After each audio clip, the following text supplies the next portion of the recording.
Thursday. Alright. October 14th. I'm trying to adjust this fan so I feel it, but it doesn't blow my hair around like I'm in a modeling shoot. Or in my face. Alright. October 14th. Jesus and his brothers. John 7, 1 through 9. After this, Jesus traveled around Galilee. He wanted to stay out of Judea, where the Jewish leaders were plotting his death. But soon it was time for the Jewish festival of shelters, and Jesus' brothers said to him, "Leave here and go to Judea, where your followers can see your miracles. You can't become famous if you hide like this. If you can do such wonderful things, show yourself to the world."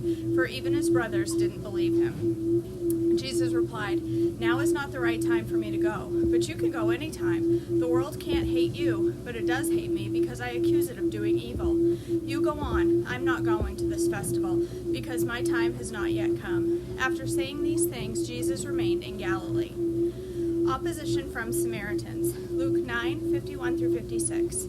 As the time drew near for him to ascend to heaven, Jesus resolutely set out for Jerusalem. He sent messengers ahead of a Samaritan village to prepare for his arrival, but the people of the village did not welcome Jesus because he was on his way to Jerusalem. When James and John saw this, they said to Jesus, "Lord, should we call down fire from heaven to burn them up?" But Jesus turned and rebuked them. So they went on to another village. The cost of following Jesus. Matthew 8, 18 through 22. When Jesus saw the crowd around him, he instructed his disciples to cross to the other side of the lake. Then one of the teachers of religious law said to him, "Teacher, I will follow you wherever you go." But Jesus replied, "Foxes have dens to live in, and birds have nests, but the Son of Man has no place even to lay his head." Another of his disciples said, "Lord, first let me return home and bury my father." But Jesus told him, "Follow me. Let the spiritually dead bury their own dead."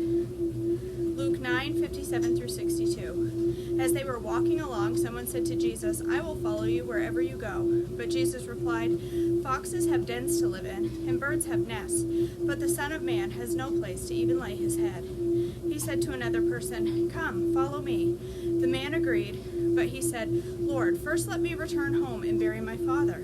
Jesus told him, "Let the spiritually dead bury their own dead. Your duty is to go and preach about the kingdom of God." Another said, "Yes, Lord, I will follow you, but first let me say goodbye to my family." But Jesus told him, "Anyone who puts a hand to the plow and then looks back is not fit for the kingdom of God." Jesus teaches openly at the temple. John 7, 10 through 24. But after his brothers left for the festival, Jesus also went, though secretly, staying out of public view. The Jewish leaders tried to find him at the festival and kept asking if anyone had seen him. There was a lot of grumbling about him among the crowds. Some argued, "He's a good man," but others said, "He's nothing but a fraud who deceives the people." But no one had the courage to speak favorably about him in public, for they were afraid of getting in trouble with the Jewish leaders. Then, midway through the festival, Jesus went up to the temple and began to teach. The people were surprised when they heard him. "How does he know so much when he hasn't been trained?" they asked. So Jesus told them, "My message is not my own. It comes from God who sent me. Anyone who wants to do the will of God will know whether my teaching is from God or is merely my own. Those who speak for themselves want glory only for themselves, but a person who seeks to honor the one who sent him speaks truth, not lies. Moses gave you the law, but none of you obey it. In fact, you are trying to kill me." The crowd replied, "You're demon-possessed. Who's trying to kill you?" Jesus replied, "I did one miracle on the Sabbath, and you were amazed. But you work on the Sabbath too, when you obey Moses' law of circumcision. Actually, this tradition of circumcision began with the patriarchs long before the law of Moses. For if the correct time for circumcising your son falls on the Sabbath, you go ahead and do it, as to not break the law of Moses. So why should you be angry with me for healing a man on the Sabbath? Look beneath the surface so you can judge correctly." Is Jesus the Messiah? John 7, 25 through 33. Some of the people who lived in Jerusalem started to ask each other, Isn't Isn't this the man they are trying to kill? But here he is, speaking in public, and they say nothing to him. Could our leaders possibly believe that he is the Messiah? But how could he be? For we know where this man comes from. When the Messiah comes, he will simply appear, and no one will know where he comes from. While Jesus was teaching in the temple, he called out, "Yes, you know me, and you know where I come from. But I am not here on my own. The one who sent me is true, and you don't know him. But I know him because I come from him, and he sent me to you." Then the leaders tried to arrest him, but no one laid a hand on him, because his time had not come yet.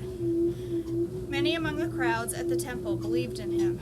After all, they said, "Would you expect the Messiah to do more miraculous signs than this man has done?" When the Pharisees heard that the crowds were whispering such things, they and the leading priests sent the temple guards to arrest Jesus. But Jesus told them, "I will be with you only a little longer. Then I will return to the one who sent me. You will search for me, but not find me, and you cannot go where I am going."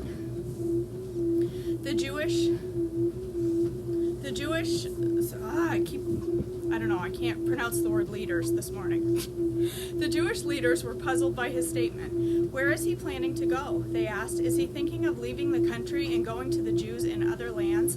Maybe he will even teach the Greeks. What does he mean when he says, "You will search for me but not find me, and you cannot go where I am going"? Jesus promises living water.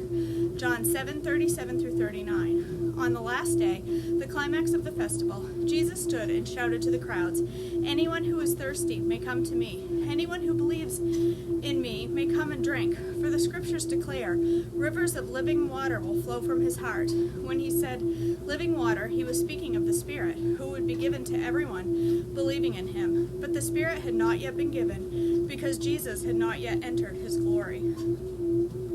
Division and unbelief. John 7:40-53. When the crowds heard him say this, some of them declared, "Surely this man is the prophet we've been expecting." Others said, "He is the Messiah." Still others said, "But he can't be. Will the Messiah come from Galilee?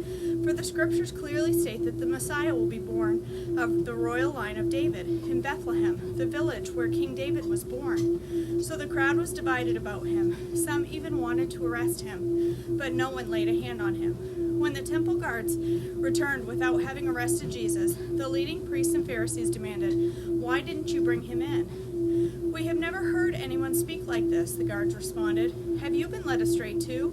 The Pharisees mocked. "Is there a single one of us rulers or Pharisees who believes in him? The foolish crowds follow him, but they are ignorant of the law. God's curse is on them." Then Nicodemus, the leader who had met with Jesus earlier, spoke up. "Is it legal to convict a man before he is given a hearing?" he asked. They replied, "Are you from Galilee too? Search the scriptures and see for yourself. No prophet ever comes from Galilee." The most ancient Greek manuscripts do not include John 7:5. It's just a note here. The most ancient Greek manuscripts do not include John 7:53-8:11. Then the meeting broke up and everyone went home. A woman caught in adultery. John 8:1-11. Jesus returned to the Mount of Olives, but early the next morning he was back at the temple again. A crowd soon gathered, and he sat down and taught them. As he was speaking, the teachers of religious law and Pharisees brought a woman who had been caught in the act of adultery. They put her in front of the crowd. "Teacher," they said to Jesus, "this woman was caught in the act of adultery. The law of Moses says to stone her. What do you say?" They were trying to trap him into saying something that they could use against him, but Jesus stooped down and wrote in the dust with his finger. They kept demanding an answer. He stood up again and said, "All right, but let one of you who has never sinned throw the first stone." Then he stooped down again and wrote in the dust. When the accusers heard this, they slipped away one by one, beginning with the oldest, until Jesus was left in the middle of the crowd with the woman. Then Jesus stood up again and said to the woman, "Where are your accusers? Didn't even one of them condemn you?" "No, Lord," she said. And Jesus said, "Neither do I. Go and sin no more." I love that verse. Go. Sounds like something fell off the wall upstairs. I love that verse. And Jesus said, "Go and sin no more." I love that. Just go and just don't do it. Go and sin no more. I love it. Jesus, the light of the world. John 8:12 through 20. Jesus spoke to the people once more and said, I am the light of the world. If you follow me, you won't have to walk in darkness, because you will have the light that leads to life. The Pharisees replied, You are making those claims about yourself. Such a testimony is not valid. Jesus told them, These claims are valid, even though I make them about myself. For I know where I came from, and I know where I'm going. But you don't know this about me. You judge me by human standards, but I do not judge anyone. And if I did, my judgment would be correct in every respect, because I am not alone. The Father who sent me is with me. Your own law says that if two people agree about something, their witness is accepted as fact. I am one witness, and my Father who sent me is the other. Jesus answered, No, I skipped a whole section. I'm having a tough time this morning. I am one witness, and my Father who sent me is the other. Where is your Father? They asked. Jesus answered, Since you don't know who I am, you don't know who my Father is. If you knew me, you would also know my Father. Jesus made these statements while he was teaching in the section of the temple known as the Treasury, but he was not arrested because his time had not yet come. All right. Man, tongue twisters this morning for some reason. All right. Thanks for joining in for our devotional this morning. I hope it's been a blessing to you. I'm going upstairs and I'm making Cranberry Almond Porridge, I think it's called. Almond. It's Brianna Thomas's recipe. So I'm going to go upstairs and make that, and I'm going to make it with some sort of coffee. So I will see you up there. Shouldn't be long. I'm just about ready. Maybe 10 minutes, 5-10 minutes, and I'll see you there. Hope you all have a blessed day, and I'll see you back tomorrow for more Treadmill Devotions. Bye, guys.